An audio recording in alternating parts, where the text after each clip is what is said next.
তত্ত্বটা মহিলাটাকে নিয়ে আপনারা আমাদেরকে পানি উপহার দিলেন। আচ্ছা দিলেন, সমস্যা না, কিন্তু একটা মেসেজ দাও দাদা, তো এটার বিনিময়ে এটা দিয়েছি। আসসালামু আলাইকুম। এই মুহূর্তে আপনি বা আমি এই ভিডিওটা যারা দেখছেন, সারা বাংলাদেশের মানুষ আমরা কেউ ভালো নেই।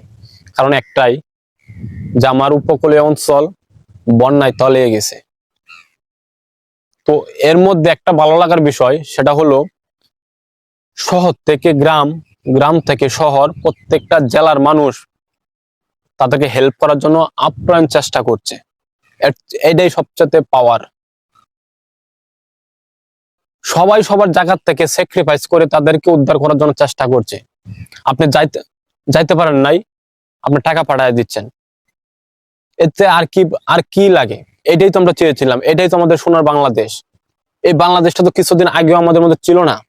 হ্যাঁ বলতে পারেন ভাই, সিলেটের বন্যার মধ্যে তো অনেকেই কাজ করছে, কিন্তু তারা কই এখন?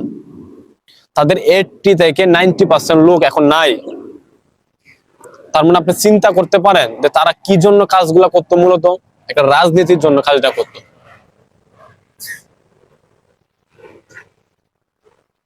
তো ভাই, ভারত আমাদের পাশের রাষ্ট্র, আমরা বন্ধু ভাবতাম তাদের, এটাই আমাদের ভুল। তারা কোনোদিন আমাদের বন্ধু হওয়ার যোগ্যতা রাখে না, তাদের চেয়ে শত্রু অনেক ভালো।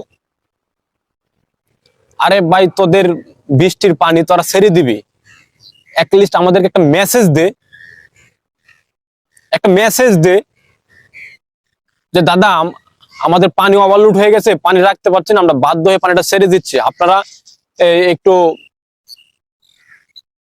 ভালো একটা জায়গায় যান বা নিরাপদ জায়গায় যান, বা কিভাবে কি করা যায় আপনারা একটু দেখেন। একটা মেসেজ দিতে পারতেন না?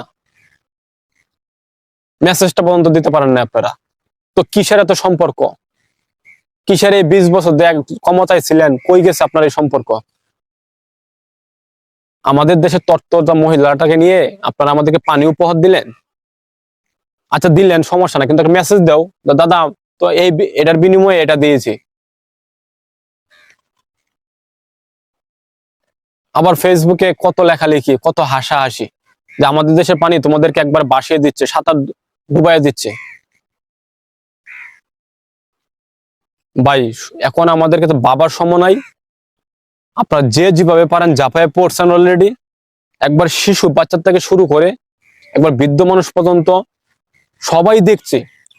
গতকাল ঢাকা বিশ্ববিদ্যালয়ের সামনে যেভাবে মানুষ আগ্রহ দেখায় তাদেরকে উদ্ধার করার জন্য, সহযোগিতা করার জন্য, দ্রব্য সামগ্রী, টাকা পয়সা যেভাবে পারে আপনারা দেখাইছেন, এটা একটা জাতির পাওয়ার। আমি যা মনে করি, এটা একটা জাতির পাওয়ার।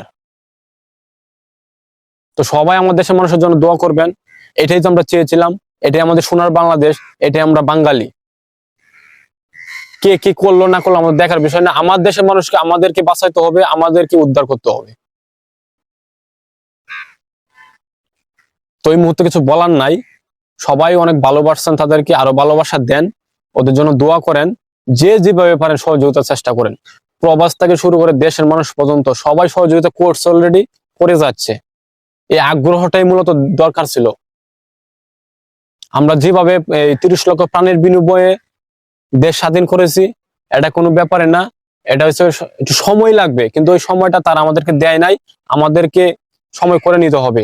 কিন্তু যদি দিত, আমাদের একটা মেসেজ দিত, তাহলে আমাদের প্রাণগুলো যেত না, আমাদের এই মানুষের কষ্টগুলো একটু কমে আসতো।